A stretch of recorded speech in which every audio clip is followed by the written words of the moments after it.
హైదరాబాద్ గాంధీ భవన్ లో టీపీసీసీ విస్తృత స్థాయి సమావేశం జరుగుతోంది. Party in-charge Munshi, deputy CM Bhatti Vikramarka, మంత్రులు, ఎమ్మెల్యేలు హాజరయ్యారు. తాజా పరిణామాలు, పార్టీ పటిష్టతపై చర్చలు జరుపుతున్నారు.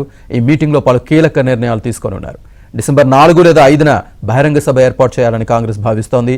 దీనికి కాంగ్రెస్ అగ్రనేతలు రాహుల్, ప్రియాంక గాంధీలను ఆహ్వానించాలని నిర్ణయించారు.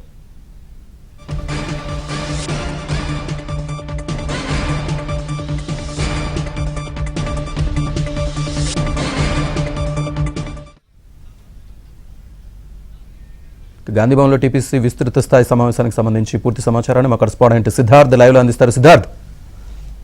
Thank you Naresh. కాసేపటి క్రితం గాంధీ భవన్లో టీపీసీసీ విస్తృత స్థాయి సమావేశం ముగిసింది. ఈ సమావేశంలో పలు కీలకమైన నిర్ణయాలు తీసుకున్నారు. ముఖ్యంగా కాంగ్రెస్ పార్టీ అధికారంలోకి వచ్చి సంవత్సరమైనటువంటి నేపథ్యంలో ఎలాంటి కార్యాచరణ తీసుకోవాలి, ఎలాంటి కార్యక్రమాలు తీసుకోవాలి, రూపొందించాలి అనే అంశానికి సంబంధించి కాసేపు పీసీసీ చీఫ్గా ఉన్నటువంటి మహేష్ కుమార్ గౌడ్ కాంగ్రెస్ పార్టీకి సంబంధించినటువంటి నేతలకు దిశానిర్దేశం చేశారు. ఇక కులగణనకు సంబంధించినటువంటి అంశం కూడా ప్రధానంగా చర్చకు వచ్చింది. కులగణన అంశాన్ని ప్రజల్లోకి విస్తృతంగా తీసుకువెళ్ళడానికి కొన్ని కార్యక్రమాలు రూపొందించాలనే అంశాన్ని కూడా ప్రస్తావించారు. ఇక డిసెంబర్ మొదటి వారంలో ప్రభుత్వ పార్టీ తరఫున ఒక భారీ బహిరంగ సభ చేయాలని భావిస్తూ ఉన్నారు. ఇటు తుక్కుగూడ కానీ, లేదంటే ఎల్బీ స్టేడియం, లేదంటే సికింద్రాబాద్ పరేడ్ గ్రౌండ్, ఈ 3 వేదికల్లో ఏదో ఒక వేదికను ఖరారు చేయడానికి కూడా కాంగ్రెస్ పార్టీ కసరత్తు చేస్తూ ఉన్నారు. ఇక దీనికి రాహుల్ గాంధీని, ప్రియాంక గాంధీని ఇన్వైట్ చేయాలని కూడా ఒక నిర్ణయం తీసుకున్నారు. వాళ్ళ సమయాలు, వాళ్ళ తేదీలు అవైలబిలిటీ బట్టి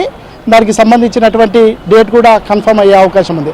దాంతోపాటు మహేష్ కుమార్ గౌడ్ పీసీసీ చీఫ్గా బాధ్యతలు తీసుకుని 2 నెలలు అవుతున్నటువంటి నేపథ్యంలో ఈ 2 నెలల్లో తాను ఏం చేశాడు, భవిష్యత్తులో ఏం చేయబోతున్నాడు అనే అంశానికి సంబంధించి కూడా కాంగ్రెస్ పార్టీకి సంబంధించినటువంటి కీలక నేతలకు, మంత్రులకు తన యొక్క ప్రోగ్రెస్ రిపోర్టును వాళ్ళకు చెప్పినటువంటి నేపథ్యం కూడా ఉంది. కాంగ్రెస్ పార్టీ భవిష్యత్తులో ఏ విధంగా వెళ్ళాలి, ఇన్ని రోజులు సెల్ఫ్ డిఫెన్స్లో కాంగ్రెస్ పార్టీ ఉంది. ఇక సంవత్సరం తర్వాత పూర్తిగా అటాకింగ్ మోడ్లోకి వెళ్ళాలని కాంగ్రెస్ పార్టీ భావిస్తుంది. దీనికి సంబంధించిన కార్యాచరణ ఏ విధంగా ఉండాలనే అంశానికి సంబంధించి కూడా చర్చ జరిగింది. ఇక త్వరలోనే ఒక 4-5 రోజుల్లోనే కార్పొరేషన్ చైర్మన్ పదవులను భర్తీ చేయనున్నట్లు కూడా పీసీసీ చీఫ్ మహేష్ కుమార్ గౌడ్ తెలిపారు. త్వరలోనే ఒక 4-5 రోజులలో 30 కార్పొరేషన్ చైర్మన్ల పదవులను భర్తీ చేయడానికి కాంగ్రెస్ పార్టీ ఒక నిర్ణయం తీసుకుంది.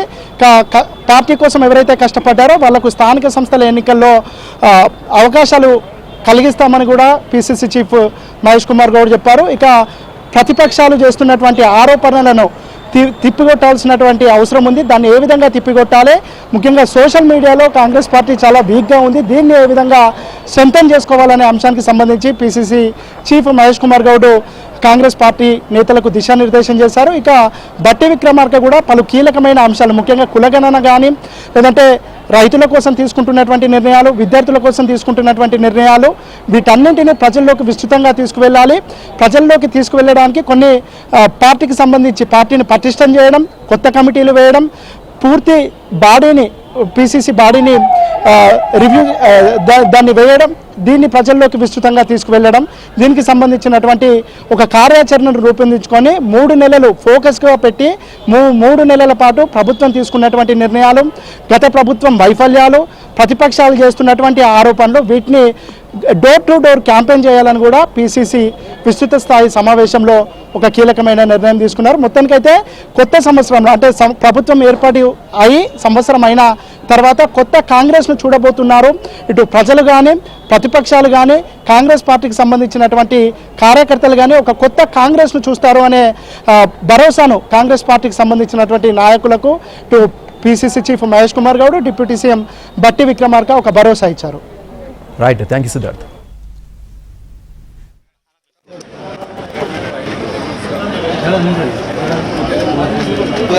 రవి అన్న జరగండి అన్న కొంచెం